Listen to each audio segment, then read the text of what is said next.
सामने। और हमारे वालिया जी ने कहा मैं जितनी बात करके अपनी बात समाप्त करूंगा, आज समय का अभाव है, फिर बोलूंगा, लेकिन 17 तारीख को क्या करना है?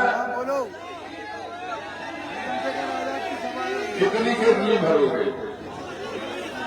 ये रखी भर दोगे? देखो बड़े संघर्ष से मोदी से छुड़ा के ले आए जाए। कौन से छुड़ा के ले आए? चाहे वो चेल्लू बनाना था सबको, तो हमने बड़ी मुश्किल से छीन के लाए आजाद भाई। तो इस केतली को भर दो तुम फोटो से। दामोदर का वादा है कि आपका जीवन भर देगा खुशियों से। बहुत बहुत धन्यवाद।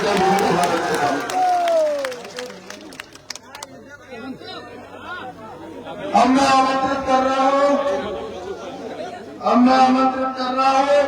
हम सबके लिए पूरे देश के कोने कोने में जहां भी हम पर अन्याय होता है, बहुजनों पर, पिछड़ों पर, दलितों पर पूरी ताकत से आवाज उठाने वाले आदरणीय भाई चंद्रशेखर आजाद जी को, जो 3-3, 4-4 बार गोलियां लोग उनको मार चुके, लेकिन आप सबके आशीर्वाद से आपके लिए लगातार संघर्ष कर रहे हैं।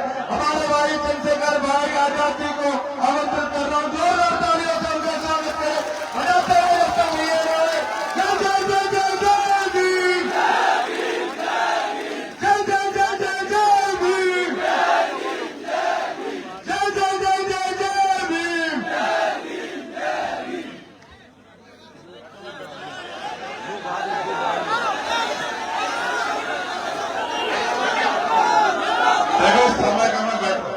बजाते हुए खराब हो रहा है।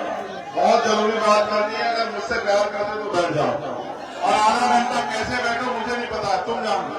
हम नहीं कहेंगे दोबारा तुमसे, मगर बैठ जाओ। और आप लोग हो जाओ,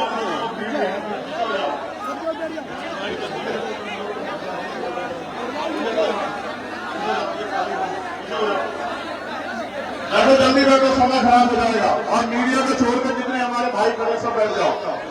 मीडिया को छोड़ के सब बाकी बैठ जाओ। उतना बैठिए, मुझे आवाज नहीं दिखाई देगी।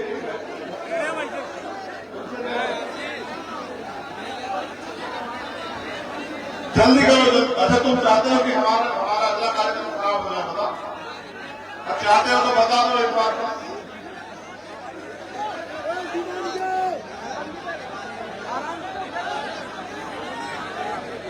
बैठ जाओ। एक हाथ जोड़े तुमने तो बैठोगे? बताओ, यही चाहते हो क्या? बताओ, तो ये चाहते हो क्या तुमसे हाथ जोड़े तभी बैठोगे क्या?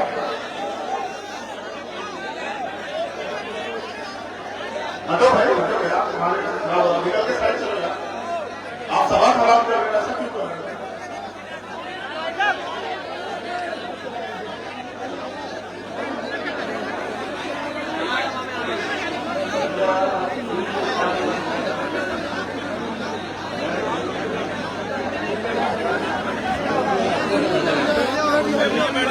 जय भीम। पहले वादा करो कि अगले 20 मिनट आप सारी चीजें छोड़ के बस मुझे सुनोगे। पहले वादा करो, हाथ उठाओ और पीछे वाले उठाओ। जहां तक मेरी निगाह जा रही है सब लोग उठाओ, और तभी रखेंगे बात आप लोगों से। जो दूर खड़े हैं वो भी उठाओ पहले, पक्का? अब रखे बात। सबसे पहले तो आप सभी का तीसरी बार सेवड़ा विधानसभा में आने के लिए बहुत बहुत धन्यवाद। आप सभी के लिए मंगल कामनाएं। मुझे आपसे, क्योंकि चुनावी सभा है, समय कम है, और मैं बड़ी मुश्किल से तमाम तरह की कठिनाइयों का सामना करते हुए आपके बीच पहुंचा। मुझे 5 मिनट आपसे अपने विषय में बात करनी है और 15 मिनट आपके विषय में, और फिर आप फैसला ले लेना जो आपको लेना है। और जहां तक मैं मानता हूं, सेवड़ा के लोग तो फैसला ले चुके। सम्मानित साथियों, हमारे इससे मेरा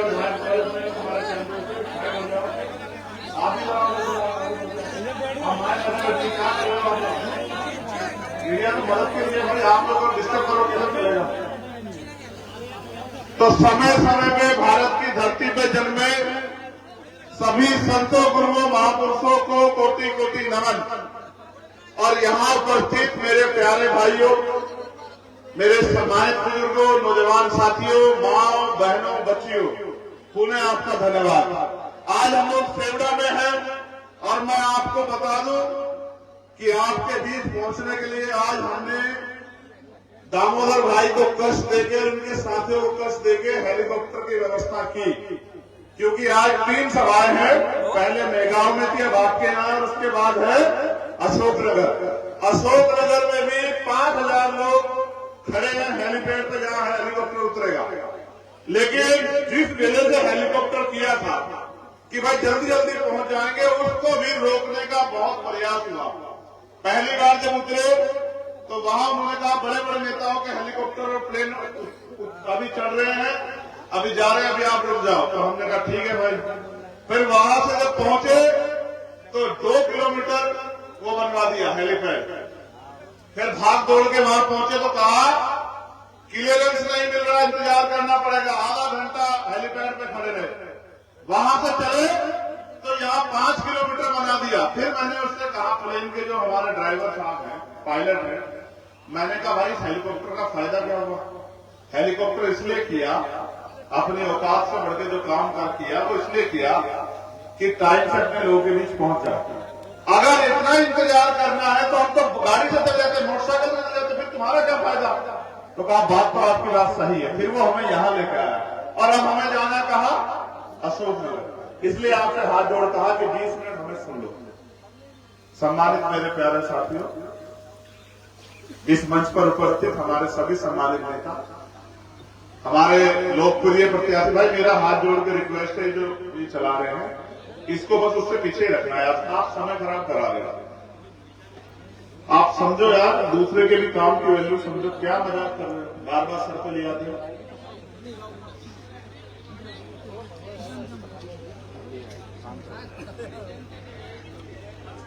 इस मंच पर उपस्थित हमारे सभी सम्मानित नेतागण, भाई दामोदर यादव जी जो हमारे लोकप्रिय प्रत्याशी हैं, आपके दिलों की धड़कन है।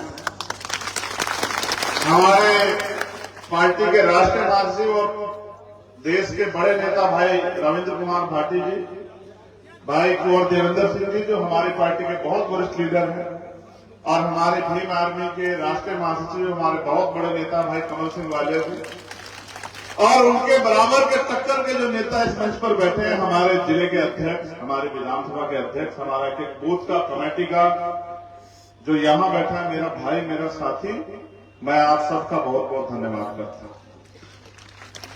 आज अगर ये इतना बड़ा मंच सजा, इसके पीछे भीम आर्मी के लाखों लोगों की मेहनत है, उनका संघर्ष है, उनका बलिदान है, उन्होंने जो अन्याय सहा है, उन सब की बदौलत आज एक प्राइमरी स्कूल के हेडमास्टर का बेटा यहां खड़ा होकर अपनी बात रहा है। सम्मानित मेरे परिजनों, मेरा जो लोग मेरे बारे में नहीं जानते, मीडिया से सुनते हैं, अखबार में सुनते हैं, यूट्यूब पे देखते हैं, वो आज जान लें। मेरा गांव है छुटमलपुर, जो उत्तर प्रदेश के जिला सहारनपुर का एक गांव, अब तो कस्बा हो गया। और मैं पढ़ने के लिए जा रहा था विदेश। मैंने लॉ की थी, वकालत की पढ़ाई। मेरे पिता चाहते थे कि मैं जज बनूं, इसलिए उन्होंने मुझसे LLB की पढ़ाई करने के लिए, वकालत की पढ़ाई करने के लिए कहा, और मैंने वो पढ़ाई भी दिल लगा के पूरी की। लेकिन जैसे मेरे जाने का समय आया और मेरे पिता ने जो जमीन या जो पूरे जीवन की उनकी कमाई थी, एक एक पैसा जुटा के उन्होंने जो इकट्ठा किया था, उसी समय मेरे पिता बीमार पड़ गए। अभी 2 दिन पहले आप लोग दिवाली का त्योहार मना रहे थे।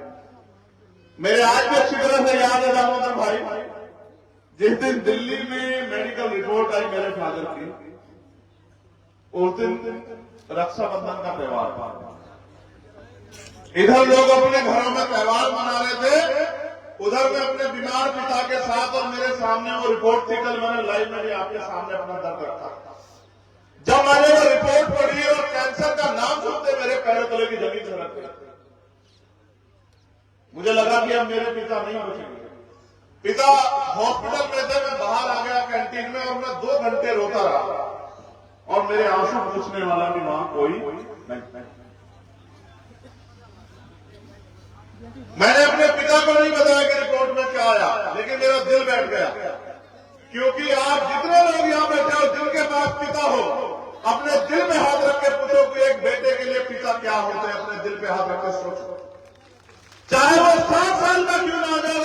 पिता जिंदा है तो उसके पिता उसके हीरो होते हैं, सुपरमैन होते हैं उसके पिता। अगर वो अपने पिता से कुछ भी कह दे, उसको ये एहसास नहीं बचपन में कि पिता कहां से लेके आएंगे, लेकिन पिता लेके आते हैं, पिता उसकी जरूरतों को पूरा करते हैं। और मैं एक ऐसा बेटा हूं, मेरे याद है जब मुझे जूतों की जरूरत थी, मेरे पिता के जूते भी फटे हुए थे, मेरे पिता ने मेरे लिए जूते अरेंज किए और वो खूब टूटी हुई चप्पलों में रहे, मैंने देखा अपने पिता। यार पानी लगे तो बहुत दिन में अपने पिता के साथ रहा अस्पताल में।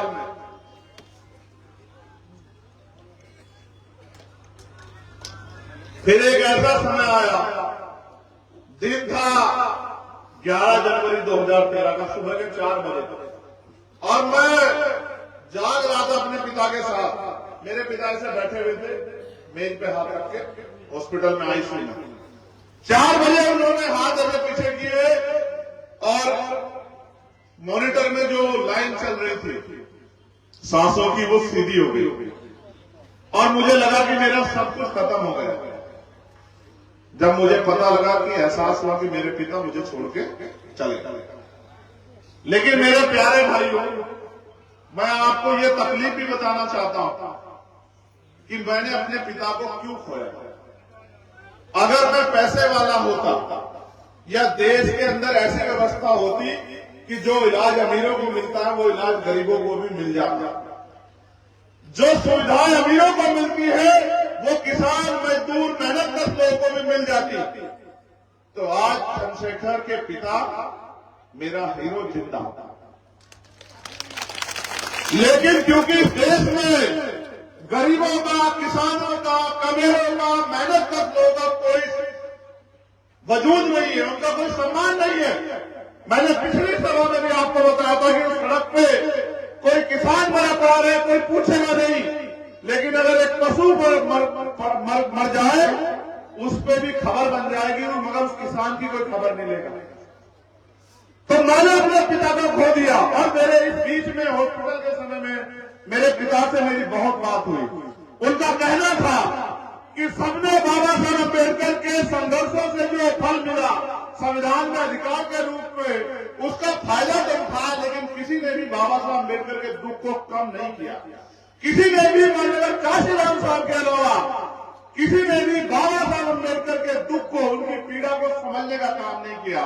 और एक बाप होने के नाते उन्होंने मुझसे बेटा होने के नाते इशारे में कहा कि चंद्रशेखर तुम भी विदेश चले जाओगे, पढ़ लिख कर कामयाब हो जाओगे, पैसे वाले हो जाओगे, सेटल भी हो जाओगे, लेकिन अपने लोगों के लिए, दलित, पिछड़े, आदिवासी, मुसलमान, जैन, सिख, बौद्ध, ईसाई, ये जो कमजोर लोग हैं, इनके लिए कोई कुछ करना नहीं चाहता। तो जिस दिन मैंने अपने पिता को खोया, सम्मानित मेरे परिजनों, उस दिन मैंने ये वादा किया कि मैं अब अपना पूरा जीवन अपने पिता के पूरा जो अधूरा सपना, उनके मन में जो पीड़ा रह गई है कि देश के हर एक व्यक्ति को वो स्वाभिमान सम्मान का जीवन और सुख सुविधाएं मिलनी चाहिए जो भारत का संविधान सबके लिए देता है, मैं इस जीवन को उस काम के लिए लगाऊं। और 2013 से 2023 में हम लोग प्रवेश कर गए। मेरे पास बहुत रास्ते थे, मैं चाहता किसी भी पार्टी का पिछलग्गू बन जाता, बहुत ऑफर थे, आप जानते हो मेरे लोगों, मैं एमपी-एमएलए बन के घर में बैठ जाता, सुख सुविधा वाला हो जाता, लेकिन जो आग मेरे अंदर लगी थी कि आज लाखों लोगों की जिंदगी में परिवर्तन लाना है, वो पूरी नहीं हो पाती, वो आग ठंडी नहीं हो पाती। मैंने जिस दल में सारा ज्यादा से ज्यादा जीवन बिताया, मैंने उनसे प्रयास किया, किसी कारण से मैं सफल नहीं हो पाया। फिर मैंने ये तय किया कि इतने करोड़ों लोगों के जीवन में बदलाव कैसे हो सकता है, इसलिए हमने, और असल में सबसे बड़ी ज्ञान तब मिला जब मुझे 16 महीने के लिए बंद कर दिया गया। आपने, अगर आपको याद हो, मेरा अपराध मात्र ये था कि मेरे लोगों के हाथ काटे गए, उनकी हत्याएं की गई, उनके घर जलाए गए, और मैंने इस अन्याय को सहन नहीं किया। फिर मुझे जेल भेजा गया, मैं 16 महीने जेल में रहा, 10/6 की कोठरी में। जब पैर फैलाते थे, एक तरफ सर लगता था, दूसरी तरफ पैर लगते थे, वही 3-2.5 फीट में शौचालय बना हुआ था, वही नहाना, वही फ्रेश होना, वही खाना, वही पढ़ना, वही सोना। और 16 महीने में दिन लगाओगे 500 से ज्यादा दिन कि जब मुझे मौका मिलेगा मैं इनकी लड़ाई लड़ूंगा, इनको इनके पैरों पे जब तक खड़ा नहीं कर देता मैं किसी भी कीमत पे पीछे नहीं हटूंगा। हर कोई राजनीति अपने मकसद के लिए कर रहा है। किसी का मकसद है कि उसके पास पैसे आ जाए, किसी का मकसद है कि उसका बड़ा सा घर बन जाए, किसी का मकसद है उसकी संपत्ति बच जाए, किसी का मकसद है कि उसके पास गाड़ी घोड़े सब तमाम चीजें आ जाए।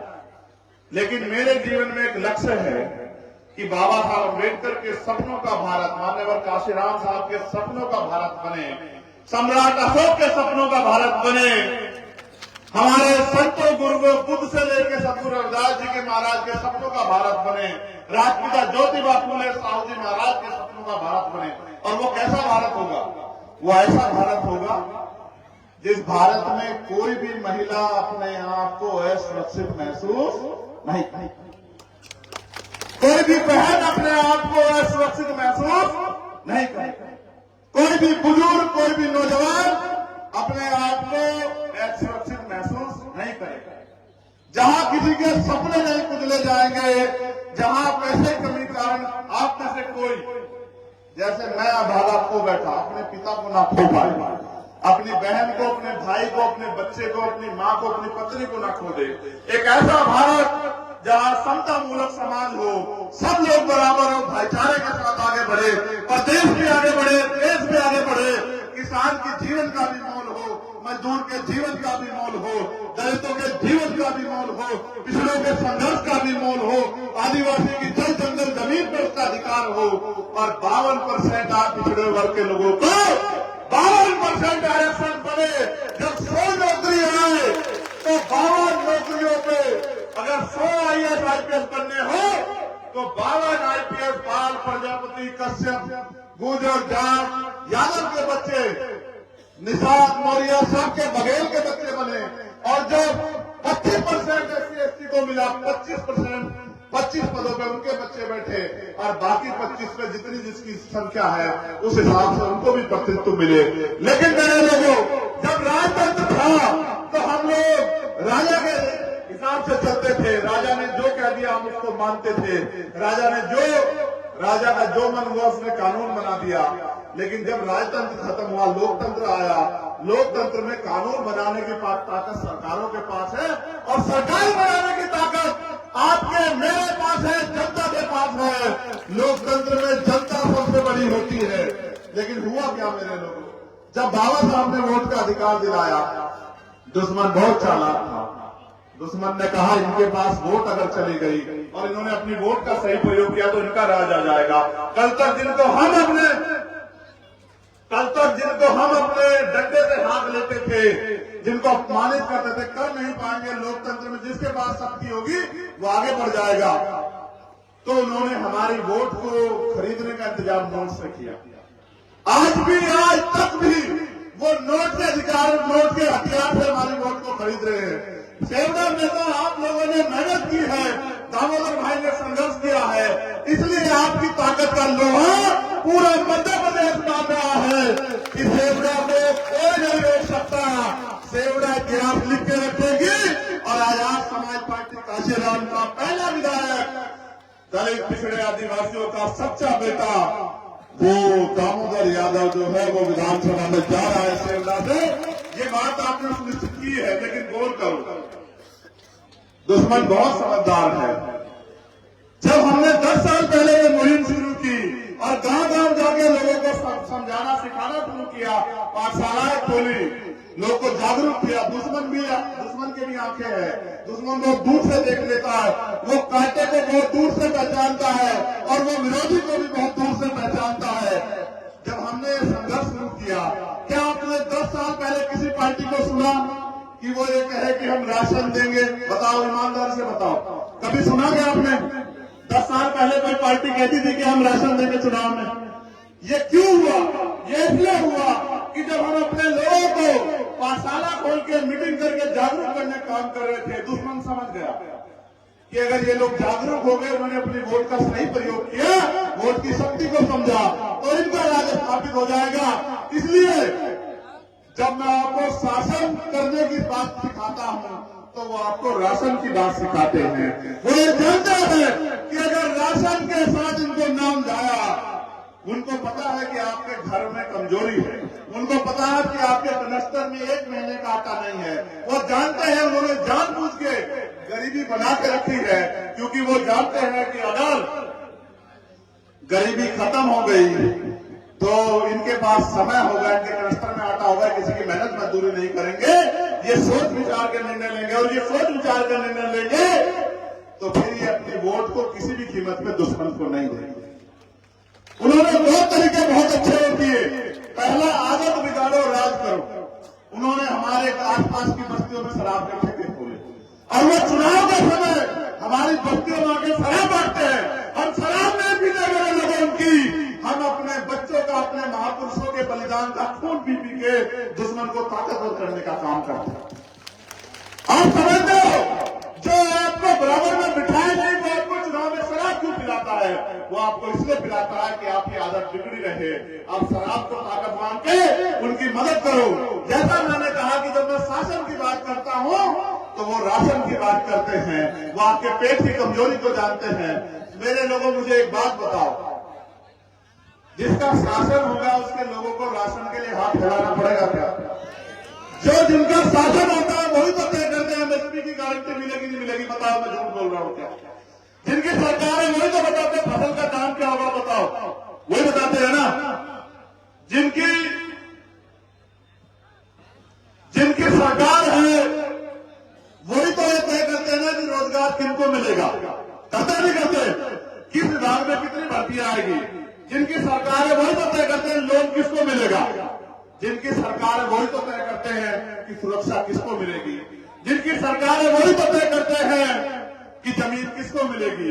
आप अगर अपनी ताकत बनाओगे तो ये अधिकार आपके पास आ जाएगा। वो इस बात को जानते हैं, इसलिए पैसे पे वो तमाशा देखना चाहते हैं। उनको लगता है कि अभी भी लोग तैयार नहीं हुए, पिट के छिट के अन्याय से के लोग तैयार नहीं है। जब चुनाव आएगा हम पैसा फेंक के इनकी वोट को खरीद लेंगे। आपके पास होता है मेरे लोगों, अपनी वोट को बेचने के बारे में बिल्कुल मत सोच लेना, क्योंकि अगर आप अपनी वोट को बेचने के बारे में सोचते हो तो आप महापुरुषों के सपनों का कत्ल करते हो। जिन 12 बार अम्बेडकर ने अपने 4 बच्चे आपके लिए कुर्बान किए, क्या उनके द्वारा दिया गया अधिकार वोट बेचने के लिए है? वोट का अधिकार गुलामी से मुक्ति के लिए मिला है, वोट का अधिकार बिकने के लिए नहीं मिला। देखो, सरकारें कह रही है कि राशन देंगे, राशन देंगे, कह रही है ना। प्रधानमंत्री जी आगे कह के गए ना मध्य प्रदेश में कि 5 साल के लिए राशन की योजना को आगे बढ़ा रहा हूं, कहा ना प्रधानमंत्री जी ने।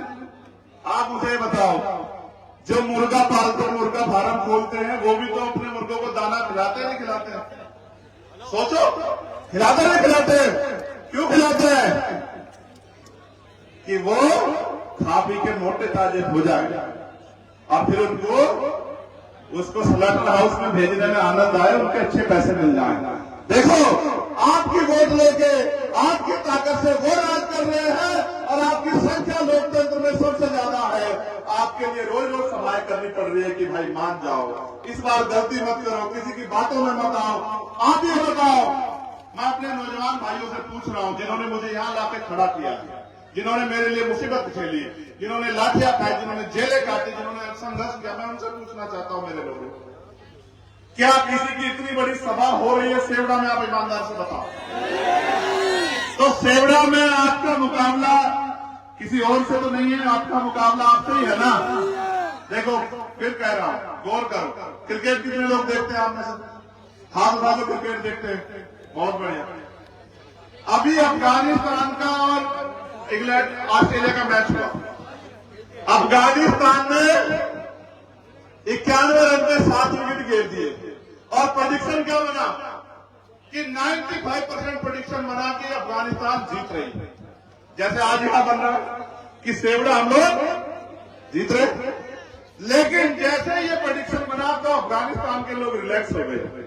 उन्होंने कहा भाई अब तो जीत जाएंगे, ऐसे कंधे पे हाथ रख के आराम से बैठ गए, 2 कैच छोड़ दिए। परिणाम क्या हुआ? क्या हुआ कि हार गए ना। इसलिए आपसे कहने के लिए आया, अगर वास्तविकता में आप मुझे ताकत देना चाहते हैं, आप कहते चंद्रशेखर भाई संघर्ष करो, हम आपके साथ, और आप कहते हो हमें राज लाना है, जब तक आप अपनी वोट को आजाद समाज पार्टी को नहीं दोगे, राज कैसे आएगा भाई? बताओ, आप बताओ। राज क्या सड़क पे नारा लगाने से आ जाएगा? राज कैसे आएगा? मिठाई खाने से आ जाएगा? राज तो संघर्ष करने से आएगा ना। माननीय काशीराम साहब कहते थे कि सत्ता संघर्ष से मिलती है। और संघर्ष कौन कर रहा है पूरे देश में? आप अपना दिल पे हाथ रख के बताओ। छोड़ दो सब लोग, आप बताओ कौन कर रहा है संघर्ष? किसानों की लड़ाई हो, भीम आर्मी खड़ी, आजाद समाज पार्टी खड़ी है। दलितों की लड़ाई हो, भीम आर्मी खड़ी, आजाद समाज पार्टी खड़ी है। मुसलमानों की लड़ाई हो, भीम आर्मी खड़ी, आजाद समाज पार्टी खड़ी है। ओबीसी महासभा के आरक्षण की लड़ाई मध्य प्रदेश में हो, भीम आर्मी, आजाद समाज पार्टी खड़ी है। ईसाइयों की लड़ाई हो, बुद्धिस्टों की लड़ाई हो, किसी की कोई लड़ाई हो, सीएम एनआरसी का मामला हो, चंद्रशेखर आजाद भीम आर्मी आप सबके साथ खड़ी है। जब वोट का मामला आएगा, जब वोट का मामला आएगा तो दुश्मन आपको कहेगा चंद्रशेखर को ताकतवर मत करो। क्यों ना करो चंद्रशेखर को ताकतवर? आप मुझे बताओ, अपने दिल पे हाथ रखेगा चंद्रशेखर ताकतवर होगा तो आप ताकतवर होंगे नहीं होंगे? मुझे बताओ मेरे लोग। मैंने अभी हमारे बड़ी नेता की एक सभा सुनी, ये अंजुम ने रिकॉर्ड की थी, मैंने इसके उसमें ब्लॉग में देखी। ये एक लड़के से पूछ रहा है वोट किसको दोगे? सभा में तो आए हो आप बहन जी की, तो उसने कहा वोट देंगे रावण भैया को। इसने, मैंने देख लिया इसके ब्लॉग में, वो कह रहा वोट देंगे उनको। इसने कहा क्यों? कह रहा नहीं वो बस उन्हीं को देनी है वोट सेवड़ा में। तो इसने कहा यहाँ क्यों है? कह रहे वो बड़ी है, उनको देखने के लिए आए, देखी नहीं थी उनको। मैं आपको ये कह रहा हूँ, देखो आप मन बना लो, अगर इतिहास लिखना चाहते हो मध्य प्रदेश मेरे लोगों तो मन बना लो, एक भी वोट खराब नहीं करना। और देखो ये मुझसे दामोदर कान में कहा कि 90% युवा वोट दे रहे हैं, मगर बताओ जब तक तुम घर में जाके इस वोट को 3-4 वोट में नहीं बदलोगे, बहन को, मां को नहीं बताओगे कि अपने बेटे को, अपने भाई को ताकत देनी, तो कैसे बनेगी बात? बताओ। अगर आप ये काम नहीं करोगे तो कैसे आगे बढ़ेंगे? आप चाहते हो या नहीं चाहते सेवड़ा में हम लोग आगे बढ़े? बताओ, दिल से बताओ, दोनों हाथ बांध दो, लोग पीछे खड़े हो बताओ। आपके जीवन में मेरे संघर्ष का मोल है या नहीं? बताओ। देखो नेताओं को लुभाने पटाने के लिए उनके पास बहुत सब चीजें, वो किसी को पैसे से खरीदते हैं, किसी को साधन से खरीदते हैं, किसी को सीबीआई से डराते हैं, किसी को ईडी से, किसी को इनकम टैक्स से, किसी को एनआईए से। और जब वो मुझे रोक नहीं पाए तो उन्होंने यहां मुझे गोली चलाई, यहां 4 गोली चलाई उन्होंने मेरे ऊपर, 4 गोली चली और मैं फिर भी नहीं मरा उन लोगों से। घबराओ मत, सुनो, जिनके ऊपर उनके भाइयों का प्यार हो, मां का आशीर्वाद हो, बहनों का प्यार हो और बुजुर्गों का हाथ जिसके सर पे, वो चंद्रशेखर आजाद अभी जाने वाला नहीं है, बिल्कुल नहीं जाने वाला है। और दुश्मन इस बात को जानता है कि जिसको प्रलोभन देते हैं वो मान जाता है, जिसको डराते हैं वो डर जाता है। वो आपको बहुत प्रलोभन देंगे, पैसा देंगे, लेकिन मेरे लोगों कुर्सी नहीं देंगे आपको, क्योंकि भारत के लोकतंत्र में कुर्सी में ताकत है, कलम में ताकत है। अगर ये कलम की ताकत आपके पास हुई तो कोई चुन जाते हैं, अत्याचार नहीं हो पाएगा आपके साथ। मैं आपको कहने आया हूं कि अगर वास्तविकता में आपको मेरे दर्द का एहसास है तो हमारे जो बड़े नेता आए हैं उनका सम्मान करो, उनकी बात को सुनो, लेकिन अपने एक वोट को 17 तारीख को केतली के निशान पर डालकर इतिहास लिख रहे सेवड़ा में। और सेवड़ा नहीं रहेगा। सेवड़ा में दामोदर यादव को आप लोग विधायक बनेंगे, लेकिन ये एहसान आपका रविंद्र भारती और चंद्रशेखर आजाद को भी होगा। और आप जानते हैं कि ये समाज जैसे